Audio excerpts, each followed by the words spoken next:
ओम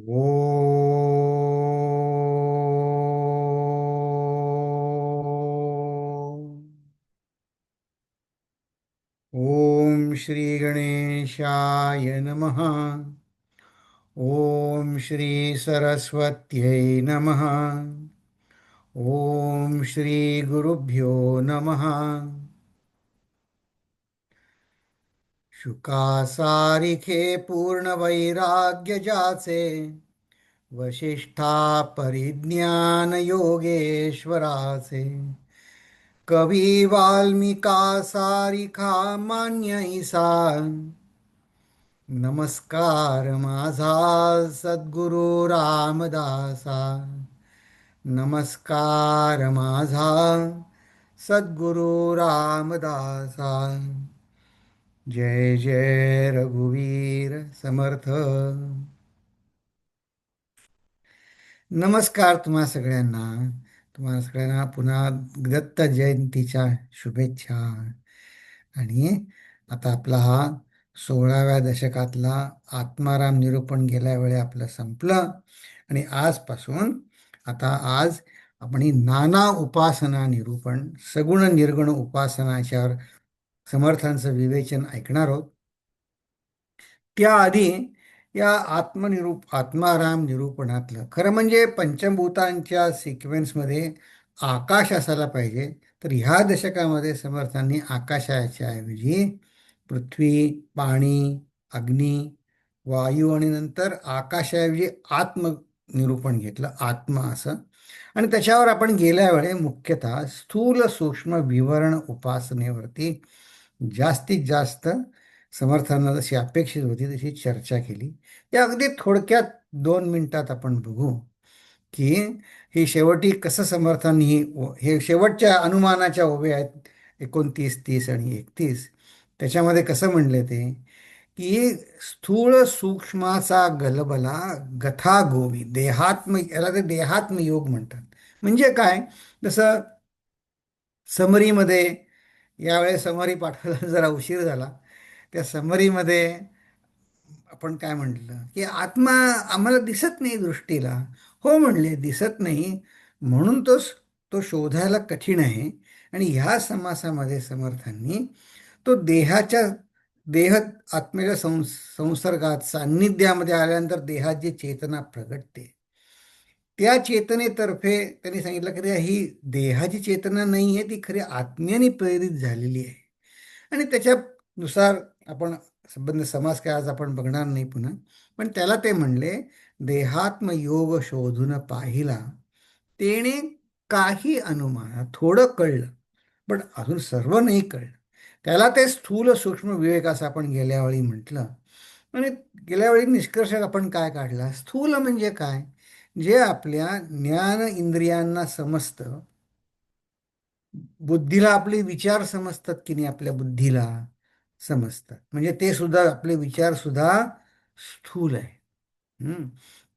बघा, हे मला या थँक्स गिविंगच्या सुट्टीमध्ये काही इतर इतर ग्रंथ वाचायची संधी मिळाली. त्याच्यामध्ये तो एक वेस्टर्न लेखक सायंटिस्ट काय म्हणतो, फिजिसिस्ट आहे तो, फिजिक्स शिकला आहे. तो म्हणतो थॉट्स आर थिंग्स. हो, थॉट ही म्हणे वस्तू आहे. Thoughts are things. मग आपण वेदांत शास्त्रामध्ये त्याला स्थूल म्हणतो, तर बरोबरच आहे. Thoughts are things. आणि करता करविता कोण आहे, ते चैतन्य आहे, ते सूक्ष्म आहे. ते फक्त स्थूलाला नाचवतं. कसं, तर हे कठपुतलीच्या भावल्यांसारखं हे चैतन्य आपल्याला स्थूल देहाला नाचवतं.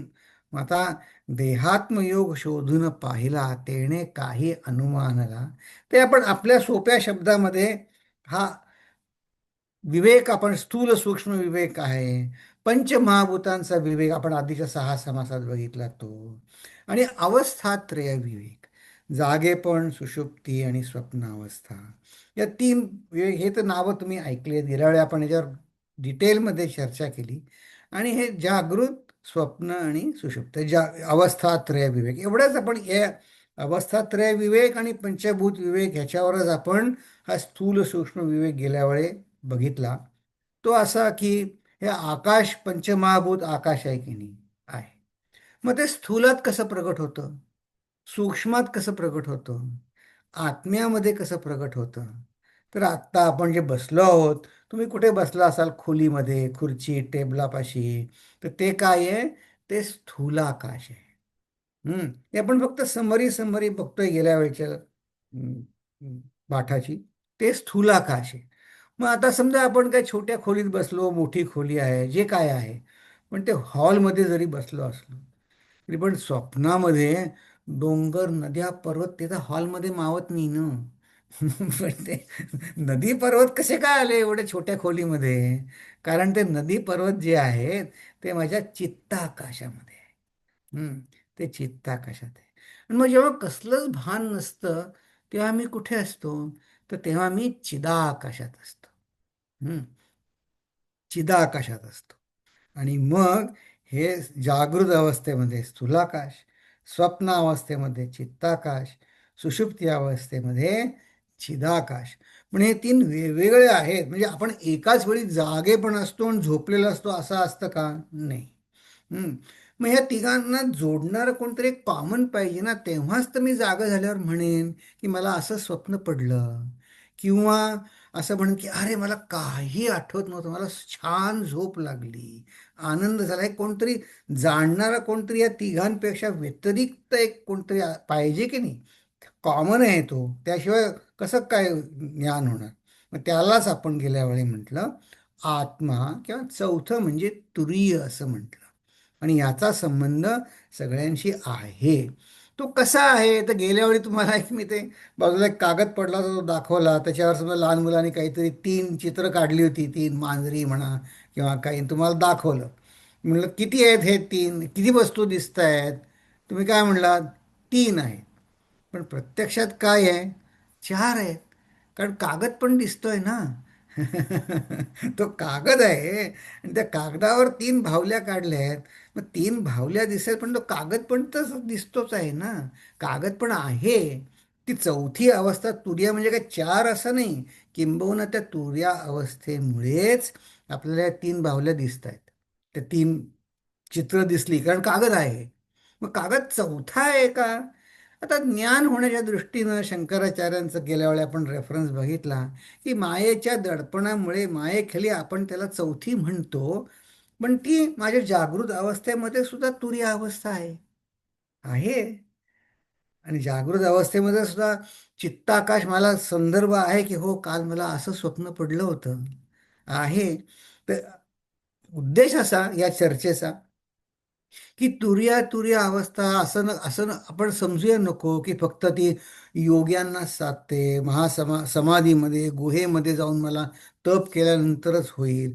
ती तुर्य अवस्था आत्ता ह्या क्षणी माझ्या बरोबर आहे, किंबहुना या अवस्थेमुळेच माझा सगळा व्यवहार चालू आहे. हम्म. हे हा एक कॅनव्हास आहे आत्मा हा. या तऱ्हेनं आपण निष्कर्ष काढला की देहात्मयोग शोधून पाहिला, तेणे काही अनुमान केला. हम्म.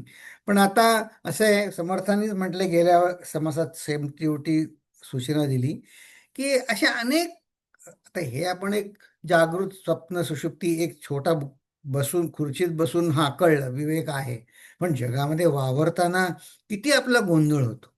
त्या उद्देशानं ते म्हणले गथागोवी उगवाव्या कारणे. गथागोवी म्हणजे गोंधळ. आता गोंधळ किंवा स्ट्रेस म्हणा, जे काही तुम्ही म्हणा, ते शांत होण्यासाठी अनेक निरूपणं केली. समर्थ सांगतात अनेक निरूपणे ती केली. मग ती काय आहेत ते बघण्यासाठी बघा, हे किती सुबद्ध रचना आहे ही.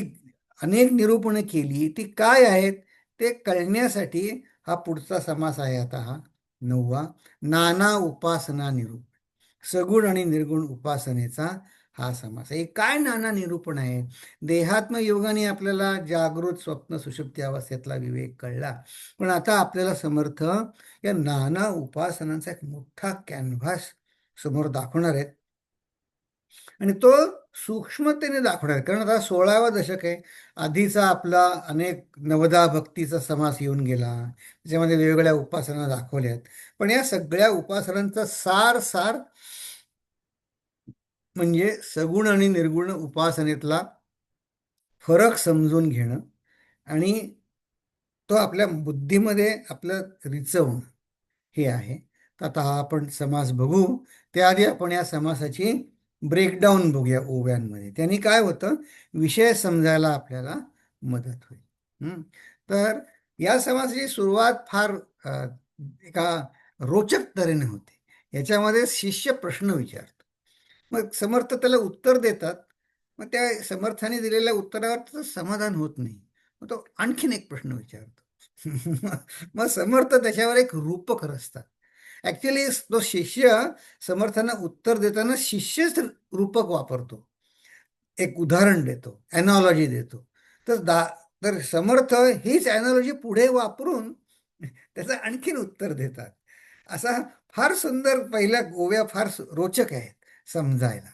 तर प्रत्येक त्या याचा सार काय या प्रश्नोत्तराचं, की प्रत्येक जण वेगवेगळी उपासना करतो. कोणी म्हणतो नाही नाही, वर्क इज माय मेडिटेशन. कोणी काम करतात, सर्व्हिस करतात. नाही म्हणे आम्हाला पूजा मेडिटेशन कुठे वेळ आहे मला, मी नाही करत, मी सेवाच करतो. कोणी कोणी कुठली उपासना करतात, कोणी कुठली उपासना करतात. कोणी अन्न क्षेत्रात काम करतात, कोणी आणखीन कुठली वेगवेगळ्या तऱ्हेची कामं करतात, कोणी शिकवतात, कोणी काय करतात. पण प्रत्येक जण म्हणतो आपापली उपासना श्रेष्ठ किंवा निर्गुण मानतो. तर शिष्य विचारतो हे कसं काय, प्रत्येक जण उपासना आहे ती. बर, मग त्याच्यावर समर्थ त्याला एक दृष्टांत किंवा रूपक रचतात आणि त्याच्यापासून उपासनेचा एक मोठं प्रिन्सिपल ते समजावून सांगतात. त्याला म्हणतात दृष्टांत आणि द्राष्टांत. हे समजावून सांगतात. मग त्यानंतर हे उपासनेमध्ये गुण आणि निर्गुण आले कसे, त्याचे येण्याचं कारण काय, कसे काय आहेत, ह्याचा उपासनेमध्ये दोन्ही कसे काय आहेत, ते सांगणाऱ्या 12 ते 16 या ओव्या आहेत. आणि त्यानंतर या उपासनेच्या दृष्टिकोनातनं निर्गुण सगुणाचा पसारा सांगणाऱ्या या 17 ते 24 ओव्या आहेत. पण या सोप्या आहेत समजायला. तो पसारा आपण तर नेहमी बघतच असतो की नाही, आपण जे बघत असतो तोच पसारा समर्थ 17 ते 24 ओव्यात सांगतायत. आणि मग सगळ्यात महत्वाचं या पसाऱ्यामध्ये, तर सगळ्या पसाऱ्याचा अनालिसिस करायचा नाही बरं का आपल्याला, समर्थ सांगताय. तर त्याच्यामध्ये विवेकाने जाणायचं काय, स्पिरिच साधकाच्या दृष्टिकोनातनं विवेकाने जाणायचं काय या सगळ्या पसाऱ्यामध्ये, ते समर्थ सांगतायत. आणि माझ्या मते ह्या ओव्यांमध्ये समर्थांची आपण खासियत म्हणतो ना, की दासबोध हा फार प्रॅक्टिकल आहे, विशेष आहे. ते ह्या 25 ते 29 ओव्यामध्ये दिसून येतं. ते आज आपण त्या ओव्यामध्ये बघू. आणि मग तसा छोटा समास आहे हा. पहिल्याही ओव्या सोप्या आहेत प्रश्नोत्तराच्या. तर मग आपण एक आपल्या दृष्टिकोनातनं उपासना म्हणजे काय याचं पण एक आपल्या दृष्टिकोनातनं समजून घेऊ सोप्या शब्दामध्ये, जर वेळ उरला तर. ठीक, सुरू करायचं. चला आता सुरू करूया. श्रीराम. पृथ्वीमध्ये लोक नाना, त्यास नाना उपासना. भावार्थे प्रवर्तले भजना, ठाई ठाई. आपुल्या देवास भजती, नाना स्तुती स्तवने करीती. जे जे निर्गुण म्हणिती, उपासनेसी. ते म्हणतात आपापल्या सगळ्या पृथ्वीमध्ये पुष्कळ लोक आहेत, त्यांच्या अनेक तऱ्हेच्या उपासना आहेत. तर हे सगळं आपण बघतच आहोत. त्यांना भावानी, त्यांच्या इमोशनली, त्यांच्या प्रेमाने ते त्याचं स्तुती गातात, भजन करतात. पण म्हणले स्तवनर असतात, पण ते प्रत्येकजण आपापल्या उपासनेला श्रेष्ठ मानतो, निर्गुण म्हणतो. म्हणजे निर्गुण याचा अर्थ याच्या पलीकडे आणखीन काही नाही, हेच दिस इज फायनल असं म्हणतो. हे कसं काय? मग म्हणले याचा कैसा आहे भाव, मज सांगे अभिप्राय. हे तुम्ही मला समजावून सांगा, मग सांगे अभिप्राय. तर बघा, इथे समर्थ त्याला अर्ध्या ओळीत उत्तर त्यांनी 3 ओव्या वापरल्या. समर्थ अर्ध्या ओळीत उत्तर देतात. ते म्हणले अरे हा स्तुतीचा स्वभाव आहे, आणखीन काय आहे? एवढंच उत्तर त्यांना. आणि हा स्तुतीचा स्वभाव आहे. तर स्तुती म्हणजे काय, तुम्हाला एखादी गोष्ट आवडली की तुम्हाला जे योग्य वाटतं ते ते करता तुम्ही. तुमचा जसा भाव असेल, भावना तुम्हाला जे असेल, काही एखादी गृहिणी असेल, आई असेल, ती काही एखादा चांगला पदार्थ करून देईल, काय आणखीन कोणी आणखीन काहीला काही भेटवस्तू देईल. प्रत्येकाचा स्वभाव आहे. हं, तर त्या तऱ्हेनं आपल्याला जे जे आहे ती स्तुती जे जमते ती द्यायची. म्हणजे अरे हा स्वभाव आहे, त्यात काय विशेष आहे. त्याचं एक उदाहरण तुम्हाला सांगतो कसं, की हा प्रश्न इतका योग्य आहे बघा, की गुरुजींकडे आपल्या पवईला अनेक व्हॉलेंटियर्स करायचं म्हणून येत असतात. तर अशा एक कॅनडातनं आलेल्या गृहिणी होत्या. त्या म्हणल्या मी आता कॅनडातून इथे स्थायिक होणार आहे का झाले आहे. त्या अकाउंटंट होत्या. म्हणे मला माझी सेवा तुम्हाला द्यायची आहे. मी चांगलं आहे म्हणे, या तुम्ही बघा आमचं काम. या ते येत होत्या सत्संगाला. आणि मग 3-4 दिवस झाले त्या होत्या हुशार अगदी, म्हणजे फार सज्जन आणि सेवाभावी. तर त्यांनी गुरुजींना काय विचारलं, नुकतीच ओळख झालेली, त्या गुरुजी जेव्हा कॅनडामध्ये कधी आले असतील तेव्हा त्यांचा परिचय तेवढंच. तर त्या 3 दिवसांनी म्हणल्या गुरुजींना, गुरुजी मला काही विचारायचं आहे. ते म्हणले काही खाजगी विचारायचं आहे का? नाही नाही म्हणे, खाजगी नाही, पण म्हणे सगळे गेल्यावर विचारायचं आहे. विचारा विचारा म्हणे. मग ते सगळे प्रसाद घेऊन जात होते, सगळे झाले, त्यांनी विचारलं म्हणे, गुरुजी हे सगळेजण तुम्हाला काही काही घेऊन का येतात? तर गुरुजी म्हणले, मी कुठे सांगतो त्यांना घेऊन यायला, आता ते आपण घेऊन येतात, त्याला मी काय करू? नाही ते म्हणले, असं असं कशाला घेऊन येतात म्हणे इथे. गुरुजी म्हणले, मग तू सांग त्यांना मला आवडत नाहीये, म्हणजे तू सांग त्यांना की आवडत नाही. नाही नाही म्हणे, ते तर तुमच्यासाठी आणतात, मी कसं सांगणार. ते आता त्यांना आवडतं ते आणतात.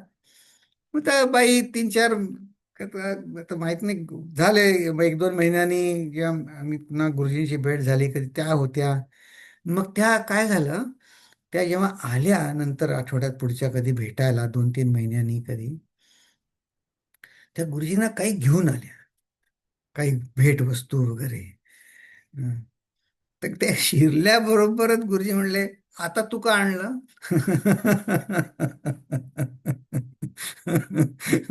तू तू का आणलं आता? तर हा स्वभाव आहे आपला. समर्थ सांगतायत की जर स्तुतीचा हा स्वभाव आहे, आपल्याला जे आवडतं, ज्याच्यावर आपलं प्रेम आहे, त्याच्याविषयी आपण स्तुती करतो, रचना करतो, त्याचं कौतुक करतो, आणि तो म्हणतो हा दिस इज माय बेस्ट. आता हे सगळं परमार्थाच्या दृष्टीनं हा माझे सगळ्यात बेस्ट आहे, हे खरं त्याचं उत्तर आहे. तर त्या म्हणल्या नाही नाही म्हणे. तर गुरुजी म्हणले, मी नाही घेणार, आधी तू सांग. तू का आणलंस? नाही नाही म्हणे, गुरुजी माझा आज वाढदिवस आहे. तुझा वाढदिवस असेल म्हणे, पण मला का आणलं? म्हणे तू तू म्हणे ते घेऊन मिठाई खाल्ली तर मी समजू शकतो, मला का घेऊन आली? नाही नाही म्हणे, प्रेमापोटी आणली. हा, तर गुरुजी म्हणे, हा म्हणे, तर बाकीचे लोक पण प्रेमापोटीच आणतात. तो तो तो प्रसंग अजून अगदी डोळ्यासमोर आहे बघा, हे मला पटलं. हे रामदास स्वामी जे म्हणले ना, अरे हा स्वभाव आहे, त्याला काही काही करायला लागत नाही, पटलं की प्रेमापोटी देणं होतं. बरं, तर शिष्य काय म्हणतो ते बघू. हा, की हा सगळा हे कसं काय झालं, ते प्रेमापोटी झालं. ठीक आहे. शिष्य म्हणतो निर्गुण.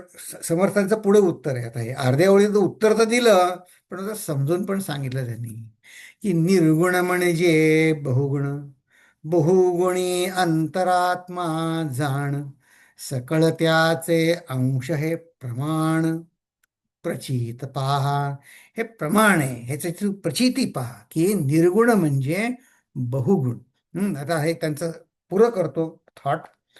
सकळ जनासी मानावेते, एका अंतरात्म्यास पावते, अधिकार परत्वेते मान्य कीजे.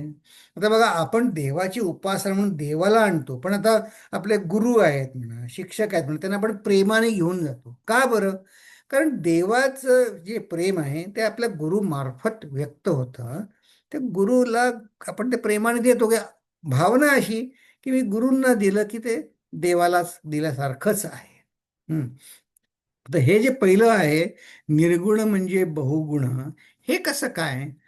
तर कारण शिष्य पुढे विचारणार आहे की निर्गुण आहे म्हणजे निर्गुण मी समजत होतो की त्याला कुठलेच गुण नाहीत. म्हणजे बहुगुण कसं काय झालं? तर आपल्या रोजच्या जीवनातला दृष्टांत बघू. हां, की आता असं आहे, पाणी, शुद्ध पाणी आहे, त्याला चव आहे का?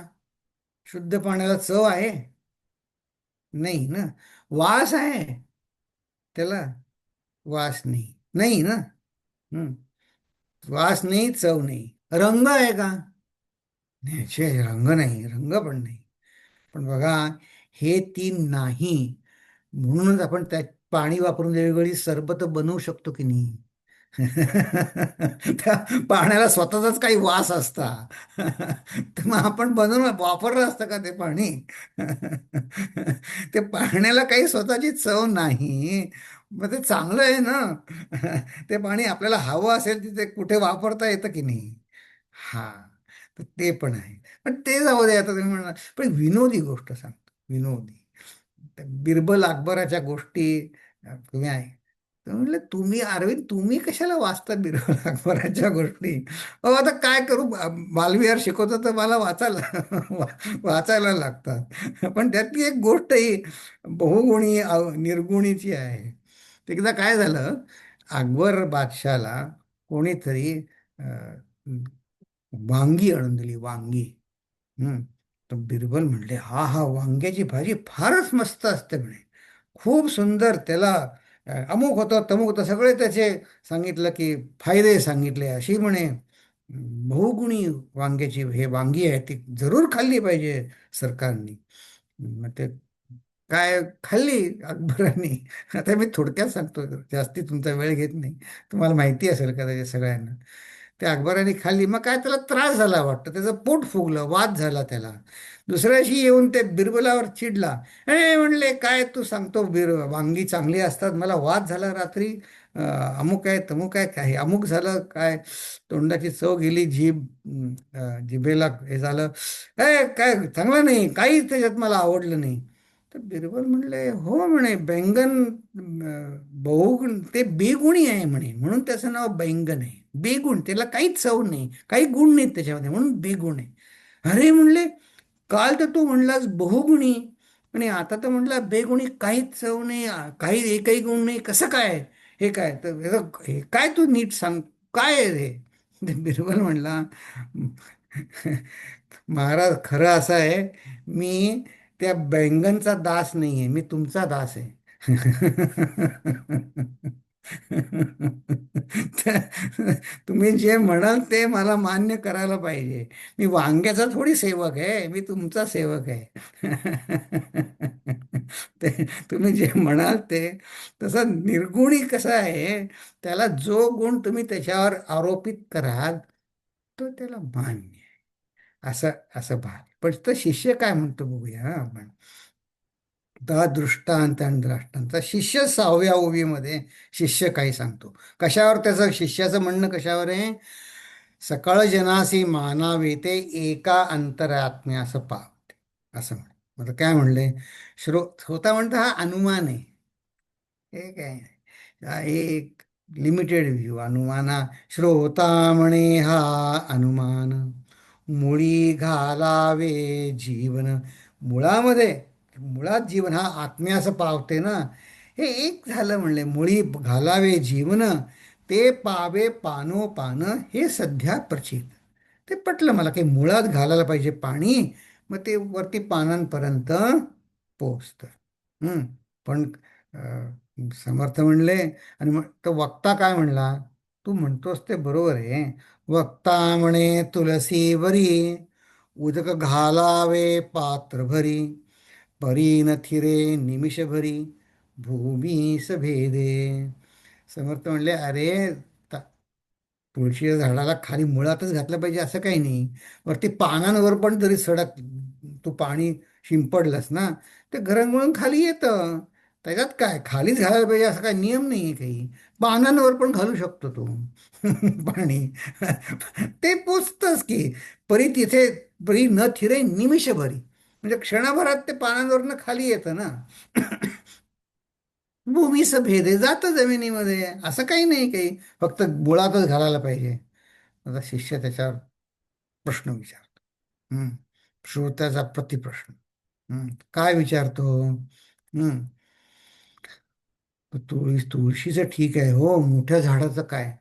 थोरा वृक्षाचं कैसे करावे, शेंड्याचं पात्र कैसे न्यावे. तर एवढा मोठा वृक्ष आहे, त्याच्या वरती सगळ्यात वरच्या फांदीवरती भांड कसं नेणार, पात्र कैसे न्यावे, याचा अभिप्राय देवे मज निरोपावा. तुम्ही मला सांगा. विनोदी आहे ना, पण कसा आहे बघा, तो शिष्य आणि गुरूंची एकतानता बघा.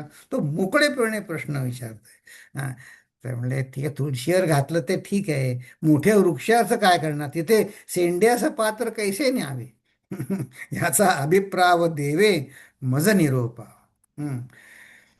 समर्थ म्हणले, अरे पात्र न्यायला पाहिजे का, पर्जन्याचे उदक पडते, ते तो मुळाकडे येते, हाची हातची पावेना तेथे काय करते, तो हात पोसत नाही. ते म्हणले मला पण समजतं की एवढ्या मोठ्या झाडावर तू भांड नेऊ शकत नाही, ते मला पण समजतं, पण तिथे पर्जन्य आहे ना, देवाचा हात पोचतो ना तिथे. मग आता बघा, ठीक आहे, ही चर्चा तर ठीक झाली, आपल्या स्टडी ग्रुपमध्ये पण अशीच चर्चा होत असते की ठीक ठीक आहे. पण इथं काय माहिती आहे का, कुशल शिक्षक काय करतो अशा वेळी, चर्चेला योग्य वळण देतो. कारण असं आहे, दृष्टांत एखादा दिला, तो दृष्टांत मर्यादित अवस्थेत असतो, त्याला मर्यादा असतात दृष्टांताला. तो खूप चालवाचा नसतो पुढे. म्हणजे खूप चालवलं तर गोंधळ होतो. हा जसा इथे झाला की वृक्षाच्या वरती पात्र कसं नेणार, तर मग कुशल शिक्षक काय करतो, चर्चेला योग्य वळण देतो. तर समर्थक यांनी चर्चेला वळण कसं दिलं बघा, समर्थाने. हम्म. सकळास मूळ सापडे, ऐसे पुण्य कैचे घडे, साधू जनाचे पवाडे, विवेकी मन. आपली चर्चा सुरुवातच मुळे कशी झाली आहे, मुळाला पाणी घातलं, आत्म्यात सगळं, कोणालाही उपासना केली तर ती आत्म्याला पोचते. हं. आत्म्याला गेल्याशी कारण, तसं सकाळाचं मूळ सापडे, आपल्यातनं कुठे समजतं सगळ्यांना, कशी निर्गुण उपासना कळेल. सगळ्यांचं तेवढं पुण्य आहे का साधूजनांचं इतकं, की ते कुठेही गेलं तरी देवालाच मिळालं असं म्हणू? नाही, एवढं पुण्य आपल्याला कुठे, एवढं पुण्य आहे. आपण पण बघतो, हा ह्याला यांनाच द्यायचं, बाकी कुठे द्यायचं नाही. तर साधूजनांचे पवाडे विवेकी म्हण, तथापि वृक्षाचेनी पाडे, जीवन घालिता कोठे पडे, ये गोष्टीचे साकडे काहीच नाही. म्हणजे वृक्ष तर पानावर पडलं पाणी मुळात, ते ठीक आहे, पण ते समजण्यासाठी हे हे बंधन कसं आहे, मानवाला हे बंधन आहे. कुठल्या तऱ्हेनं आहे की उपास्य देवतेची उपासना जी मला सगुण आहे, किंवा मला जी आहे, ते म्हणजे शेंड्याला पाणी देण्यासारखं आहे. हम्म. आणि परमात्म्याची उपासना म्हणजे मुळाला पाणी घालण्यासारखं आहे. हम्म. तर आता असं आहे की आपल्या मनाला घरी, म्हणजे आपली जी स्थूल दृष्टी आहे, त्यानुसार आपल्याला जे योग्य वाटतं ते करावं. उपास्य देवतेची उपासना म्हणजे शेंड्याला पाणी घालण्यासारखं आहे. बर. हे सकळास मूळ सापडे ऐसे, आपलं कुठं पुण्य आहे इतकं की कोणालाही गेलं तरी. तुम्हाला आणखीन एक उदाहरण सांगतो की कसं आहे साधूंची दृष्टी कशी असते. इथे पुण्याच्या पुढे एक आश्रम आहे, खेडेगावामध्ये आहे. तिथे एकदा गुरुजींचा कॅम्प होता. मग त्याला गेले होते सगळे, गृहिणी सगळे काय लोक तिथे, कॅम्प होता, पण ते खेडेगाव होतं, त्याची काही व्यवस्था आता शहरासारखी कशी असेल, नाही. मग ते त्यावेळेस काही बाहेर गावून आलेले लोक होते, त्यांची कुठे कुठे सोय केली होती कोणाकडे तरी.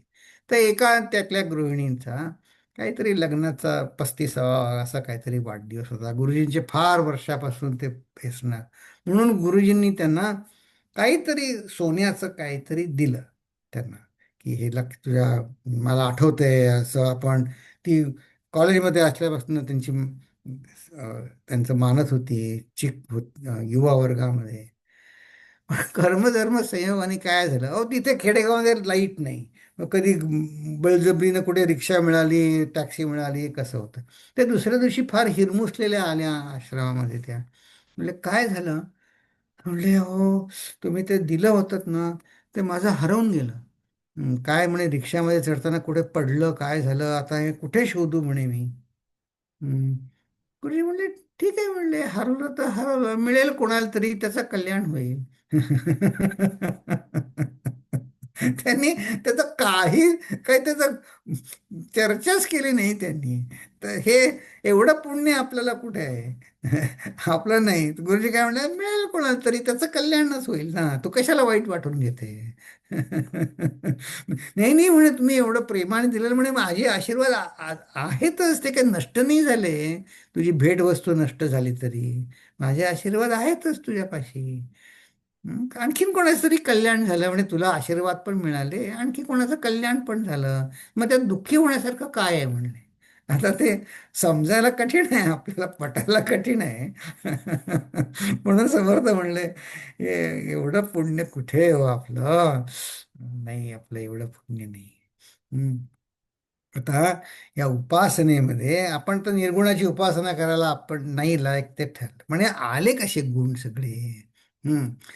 मागीला आता ठीक आहे, मागीला आशंकेचे निरसन झाले, कळलं आम्हाला नाही गुण, होता झाले समाधान. पण आणखीन एक प्रश्न आहे, आता या गुणाचं निर्गुण कैसे म्हणती, ते सांगा. हम्म. चंचळपणे विकारले, सगुण ऐसे बोलिले, येर ते निर्गुण उरले, गुणातीत.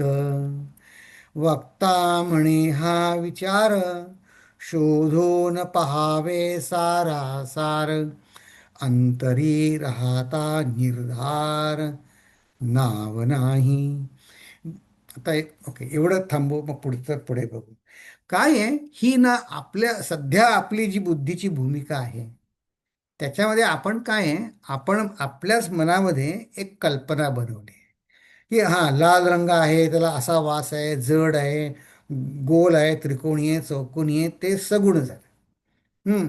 आणि मग हे सगळं नाही, मग मनामध्ये काहीतरी म्हटलं की त्याला म्हणतो आपण निर्गुण. आपण ते आणि मनाने आपण ते काहीतरी कल्पना बनवलेली असते मनाने. माझ्या मनात काहीतरी आहे. मग काय काहीतरी काय आहे ते लोकांना सांगायला लागतं, मग त्या पण ते काही आपण एक कल्पना बनवली म्हणून त्याला निर्गुण जे नाव दिलं ना, ते नाव सुद्धा एक काहीतरी, त्यांनी प्रत्येकाची मनामध्ये कल्पना काहीतरी आहे. हम्म. हे नाव दिल्याने काय होतं, नाव दिल्यानं ती वस्तू समजल्यासारखी वाटते पण ती खरी समजत नाही. हम्म. आता उदाहरणार्थ, आता डॉक्टरकडे गेलो, समजा माझ्या अंगावर रॅश येतोय, अमुक आहे तमुक आहे, काय रॅश आहे रॅश आहे. मग कोणी सांगितलं नाही नाही ते ॲलर्जी आहे. मग ॲलर्जी आहे का, असं असं. मग ॲलर्जी समजलं का? ॲलर्जी म्हणजे काय ते नाही, किंबहुना ॲलर्जीची संज्ञाच अशी आहे की ज्याचं कारण काही समजत नाही त्याला ॲलर्जी म्हणतात. पण ॲलर्जी म्हटल्याने असं वाटतं की समजलं. की आता दुसरं उदाहरण बघू, की नेमिंग प्रोसेसने आपल्याला असं वाटतं की समजलं, पण ते समजलेलं नसतं. कोणी समजा आपण बसलो आहोत का, 4 जण आले, कोणतरी एकाने काही तुम्हाला निरोप सांगून गेला, मग तो कोण होता? आता समजा आपण काय सांगितलं, तो ना अमक्या अमक्याचा मुलगा. मग काही नाव सांगितलं, मग नाव सांगितलं, हां हां. बट तो मनुष्य माहिती आहे का तुम्हाला, ह्याच्या पलीकडे आणखीन काही माहिती आहे का? नाही. हां, तर ते ही नेमिंग प्रोसेस फार काय म्हणायचं, डिसेप्टिव्ह आहे. म्हणून आपण जरी मनाने निर्गुण म्हटलं तरी आपली बुद्धी ह्या गुणांच्या नंतर सुरू झालेली आहे. तर गेल्या आठवड्यातला दृष्टांत द्यायचा म्हणला, त्या कागदावरती ज्या भावल्या काढल्या, त्या भावल्यांना कागद कधीतरी समजेल का हो? नाही समजणार. आता का भावलीला बुद्धी नाही पण आपल्याला आहे, म्हणून आपल्या बुद्धीला काय सांगितलं की हे कोणी लाल रंगाची भावली आहे, निळ्या रंगाची भावली काढली कागदावर काळ्या, तर सांगितलं हे गुणांच्या लाल रंगाच्या पलीकडे जो आहे तो कागद. असं काहीतरी वेगळे शब्द वापरून करायला लागेल की नाही. मग निर्गुण आहे की छोटी बाहुली लहान मोठी नाही, अमुक रंगाची नाही, पण निर्गुण ही आपली मनामध्ये कल्पना आहे नुसते, ते खरं नाही. त्या जी कल्पना असेल ती कधीतरी त्याला चॅलेंज होतं. त्या आपली जी संकल्पना आहे त्याला कधीतरी चॅलेंजिंग सिच्युएशन येते आणि मग कळतं की अरे माझी समजूत चुकीची होती, निर्गुण म्हणजे काय ते. तसं उदाहरण ते 15व्या ओळीत देतात. ते म्हणले, विवेकेची तो मुख्य राजा, जो खरोखर राजा आहे, विवेकाने तो मुख्य समजायचा. म्हणलं एक सेवक आहे, त्याचं पण नाव राजाच आहे. जो सेवक आहे त्याचं पण नाव राजाच आहे. याचा विचार समजा, विवाद खोटा. हम्म विवाद खोटा. हम्म आता बघा आपल्या ह्याच्यामध्ये प्रकाशजी बसलेत. हा, प्रकाशजी आहेत. आता मी म्हटलं इथे प्रकाश खूप कमी आहे.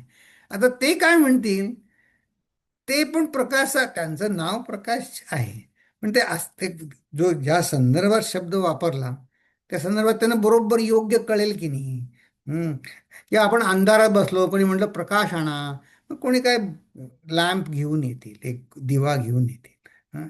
तर हा वेगवेगळा समज आहे की नाही. ते काय असं म्हणणारच नाही, अरे मी इथेच बसलोय, मला आणखीन प्रकाश कुठून आणायचा.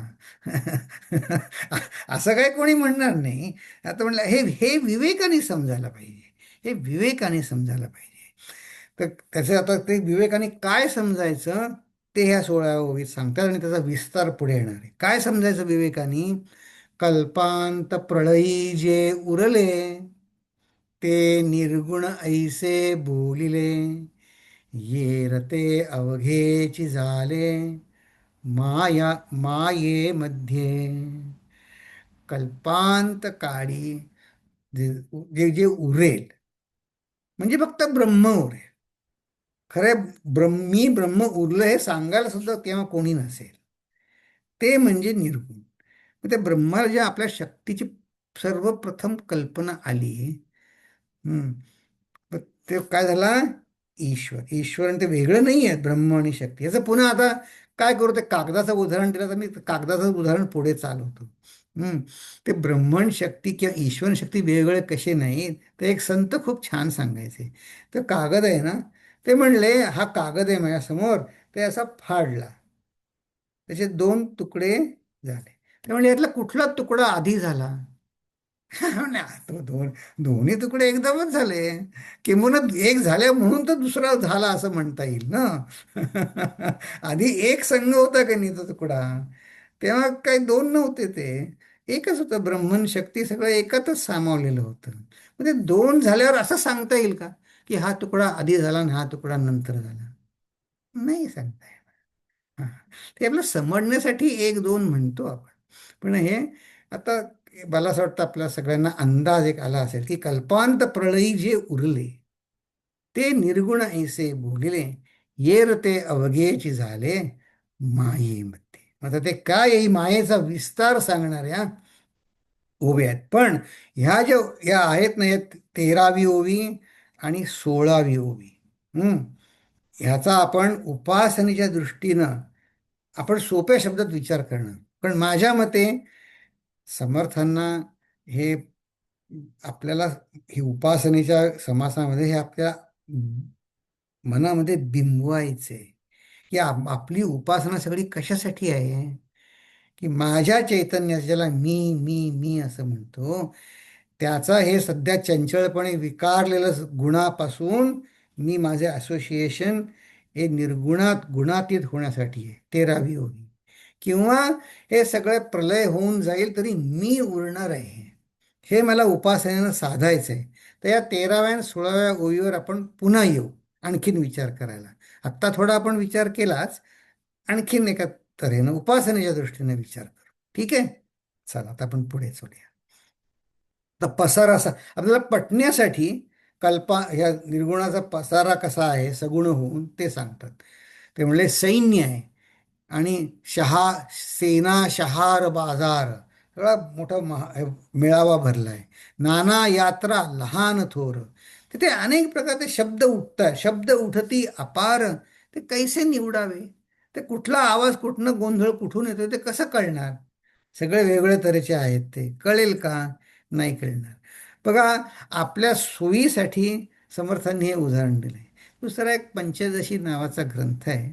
त्याच्यामध्ये पण अशीच प्रश्नोत्तर आहे. तर त्याच्यामध्ये विद्यारण्य स्वामी काय सांगतात माहिती आहे का? अरे समजत नाही असं कसं म्हणतो, समजतं पण ते कसं, तर ते सांगतात. त्यांनी उदाहरण काय दिलं, म्हणजे एक आचार्य आहे, ते गुरुकुल सिस्टीम आहे, मग त्यांचाही मुलगा त्या आश्रमात इतर विद्यार्थ्यांबरोबर शिकायला बसलाय. हां, आणि मग ते श्लोक म्हणतात सगळे. तर म्हणले त्या आचार्यांना स्वतःच्या मुलांनी म्हणलेला श्लोक ऐकू येतो का नाही? अर्थात येतो, कारण तो सगळ्या मुलांबरोबर म्हणतोय. पण हा आवाज त्याचा हे त्यांना कळतं का? नाही कळणार. तो हा हा हा शब्द त्याचा आहे तर हे नाही कळणार. तसं शब्द उठती अपार, कैसे निवडावे. काळामध्ये पर्जन्य काळ, मध्यरात्री होता निवळ, नाना जीव बोलती सकळ, कैसे निवडावे. मग अरण्यामध्ये रात्र झाली, पाऊस पडला, त्यानंतर अनेक पक्षी कोलाहल करतात. ते वेगवेगळे कसे सांगणार कुठले पक्षी काय ओरडतात, सगळ्यांचा प्राणींचा आवाज येतो ते. अनेक देशांमध्ये नाना देश भाषा मते, भूमंडळी असंख्याते, बहुऋषी बहुमते, कैसी निवडावी. या सोप्या दोव्या समजायला की ही अनेक विविधता पुष्कळ आहे.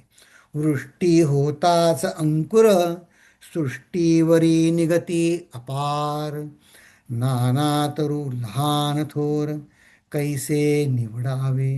आता बघा, आता एक थंडी आली आहे ना, मग सगळी झाडं तर गेली. मग आता मार्च महिन्यामध्ये तुम्ही समजा गेलात पार्कमध्ये चालायला, तर मार्च एप्रिलमध्ये असे अनेक अंकुर खाली कितीतरी येतात, येतात. पण कुठल्या वृक्षाचा हा अंकुर कुठल्या सांगता येईल का? नाही येणार. हं. तसंच अगदी हे प्राण्यांचं पण, खेचरे भूचरे जळचरे, नाना प्रकारींची शरीरे, नाना रंग चित्र विचित्रे, कैसी निवडावी. ऐसे दृश्य आकारले, नाना परी विकारले, उदंडची पैसावले, कैसे निवडावे. हे नाना विकारले म्हणजे त्यात आणखीन रंग छटा विविधता भरली. पैसावले म्हणजे पसारा एवढा उदंड झाला. त्यात हे सगुण निर्गुण, त्यात प्रत्येकाला बेस निर्गुणच आहे, चैतन्यच आहे, पण ते प्रत्येकाचं वेगळं त्याचं अनालिसिस करणार का? ते म्हणले पोकळीमध्ये गंधर्व नगरी. पोकळी म्हणजे अवकाश, आकाशामध्ये गंधर्व नगरी, नाना रंग लहान थोरे, बहुवेत्ती बहुप्रकारे, कैसी निवडावी. त्या गंधर्वांना कोणी लहान मुलं खेळताना नाव देतात की हा ढग असा दिसतो तसा दिसतो, मग पुन्हा तर नसतंच तसं काही. दिवस रजनीचे प्रकार, चांदणे आणि अंधकार, विचार आणि अविचार, कैसा निवडा. तर आता या 24व्या ओळीतलं पहिलं जी ओळ आहे ती ह्या निर्गुण पसाऱ्यातली आहे. आणि जी दुसरी ओळ आहे त्याचा संबंध समर्थ पुढे लावणार आहे. या सगळ्या पसाऱ्यांमध्ये माझं लक्ष कुठे केंद्रित पाहिजे उपासना करताना? हा सगळा पसारा तर आहे, पशुपक्षी आहेत, अनेक अंकुर उगवण्याचं उदाहरण आहे, वनामध्ये आणखीन वनस्पती आहेत, जलचर खेचर सगळं आहे, ढगांमध्ये गंधर्व नगर आहेत, कळलं. हा पसारा अत्यंत पुष्कळ पसरलेला आहे. पण मी कुठे लक्ष केंद्रित करायचं विवेकाने? तो आत्मा किंवा निर्गुण शोधण्यासाठी. ते आता पुढे सांगतात, विचार आणि अविचार कैसा निवडावा. तर निर्गुणाचा पसारा आहे तर खरा, पण तो लक्ष कुठे केंद्रित करायचं, विवेकाने जाणायचं काय, ते आता समर्थ या पुढच्या ओवीमध्ये सांगतात. या ओव्या 25 ते 29 माझ्या मते.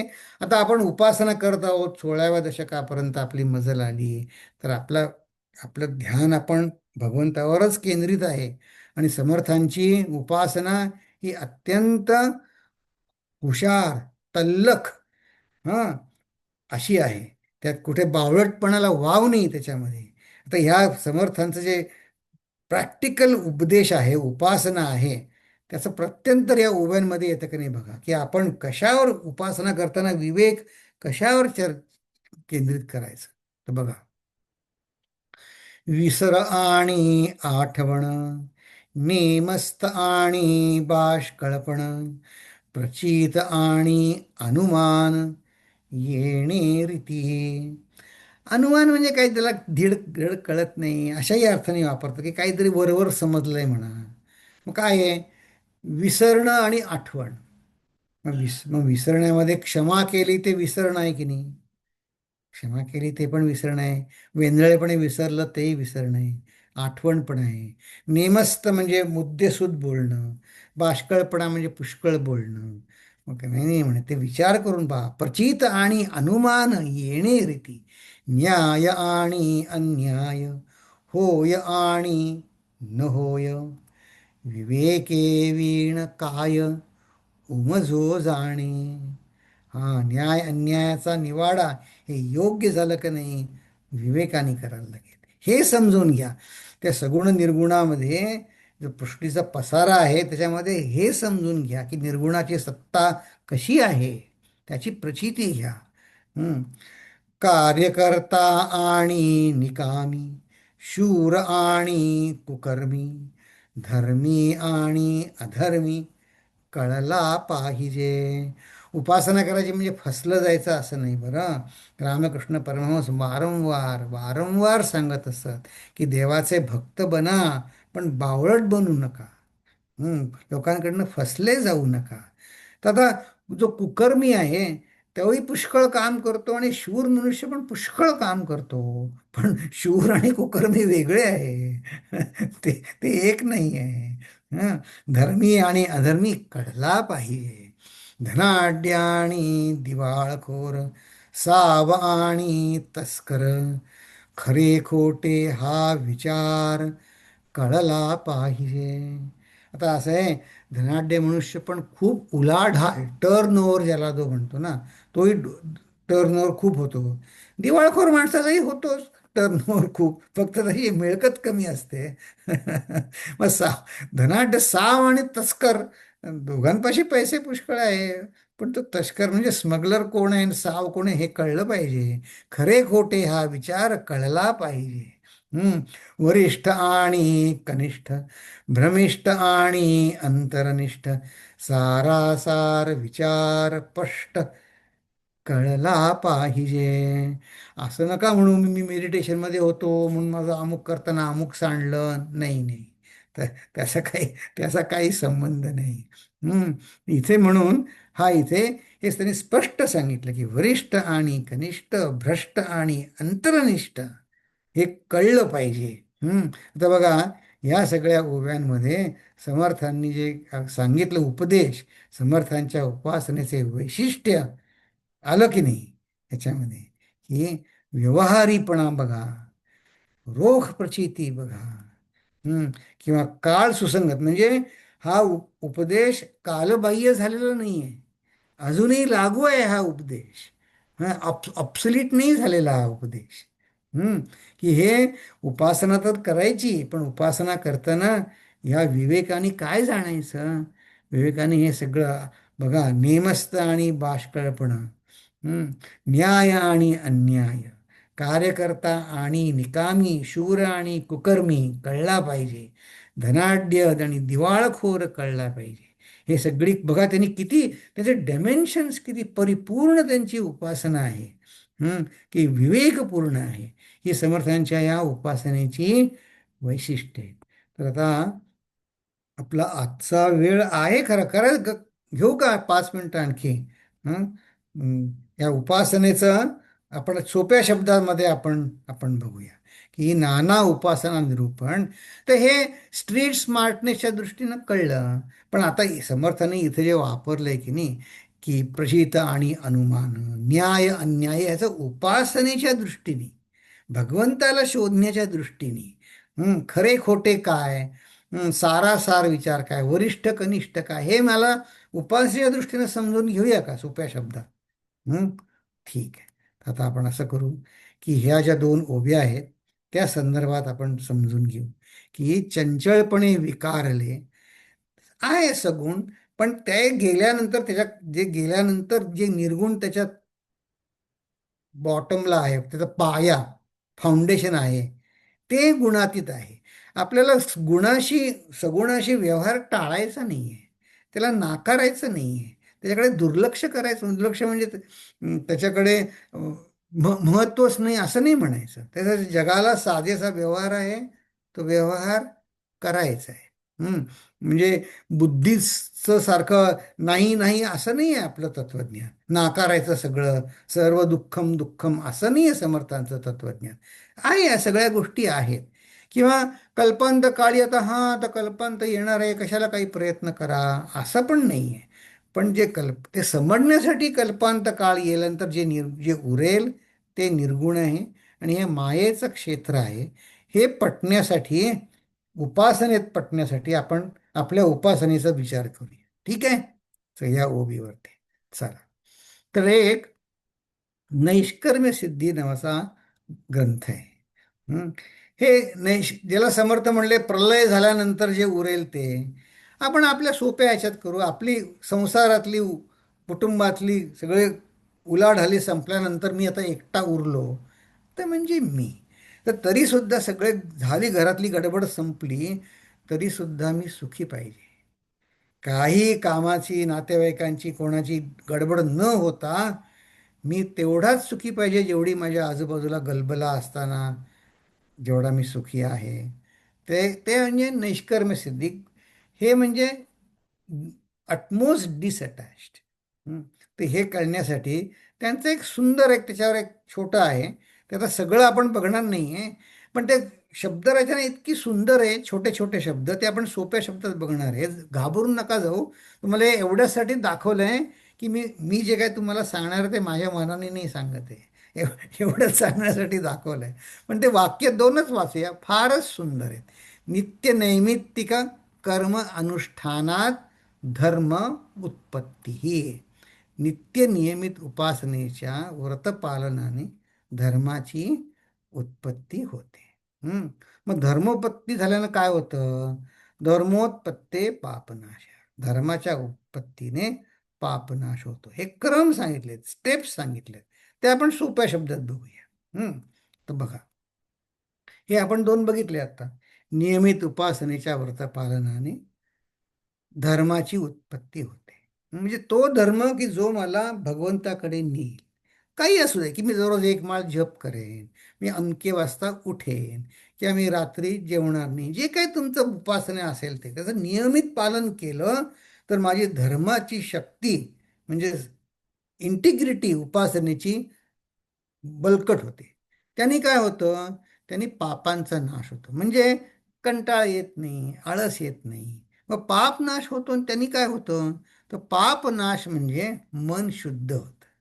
समजा कोणी भेटलं आणि म्हणले हे काय नुसतं रामराम म्हणतंय, काय होणार त्यांनी, त्यांनी माझा बुद्धिभेद होत नाही. किंबहुना आपण मग अशा माणसाची संगत टाळतो. ते म्हणतो नको, नको मला. हम्म. मी खरं सांगतो बघा, इथे आता कोविड नंतर सगळे एक भेटले होते, ते एक आमचे अत्यंत आदरणीय सज्जन स्नेही खूप दिवसांनी भेटले, आले इथे आणि काय करता, तर मला काय म्हणले ते, तुमचं प्रोफेशन चांगलं आहे हो." म्हटलं हो बा, प्रोफेशन नाही आहे. मला आवड आहे याची. हं. म्हणे या एकदा इकडे आमच्याकडे, राहिलाच या, मग तुम्हाला हे सगळं कसं खोटं आहे ते समजावून सांगेन मी. म्हटलं मला नाही यायचं तुमच्याकडे. त्यांना काही म्हणलं नाही मी. तर त्यांनी बोलवलं 5 वेळा, मी नाही मी कशाला जाऊ. तर पापनाश म्हणजे मन शुद्ध झालं, की त्यांच्याविषयी अनादर नाही आहे, ठीक आहे छान आहे, पण मला नको आहे ते. कारण माझी साधनं दुबळी होईल. मग ठीक आहे. मग मन शुद्ध केल्याने काय होईल? ह्या शुद्ध मनालाच संसाराचे खरे स्वरूप काय ते उमजते. हम्म. संसाराला नावं नाही ठेवायची, पण ते खरं स्वरूप काय ते समजलं पाहिजे. हम्म. बघा, वाईट आहे असं कुठे म्हटलेलं नाही. त्याचं खरं स्वरूप असंच आहे. हम्म.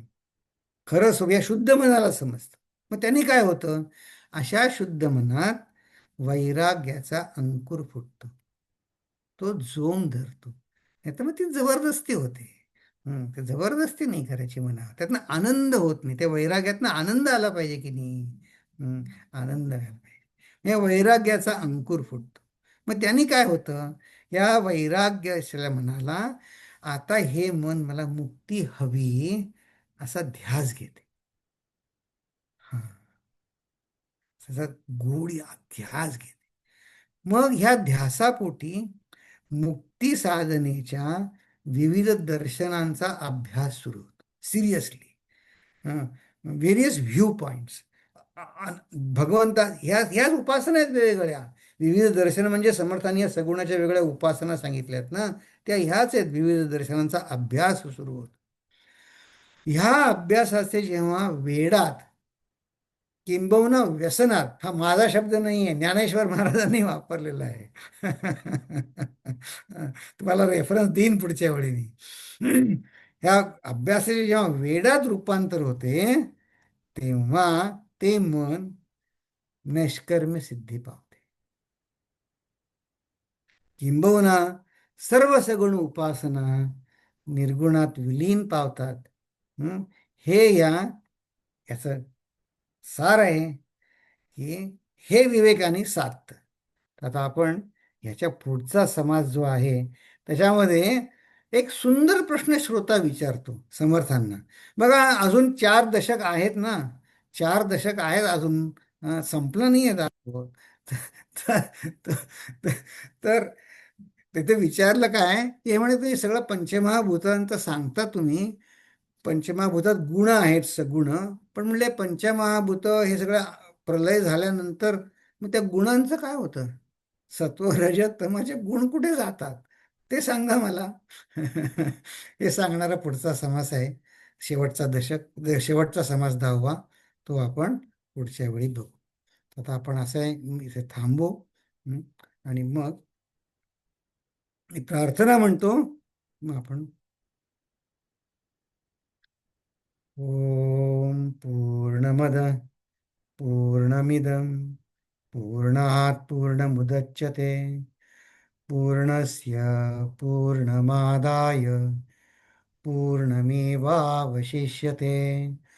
ओम शांती शांती शांती. हरि ओम श्री गुरुभ्यो नमः. हरि ओम.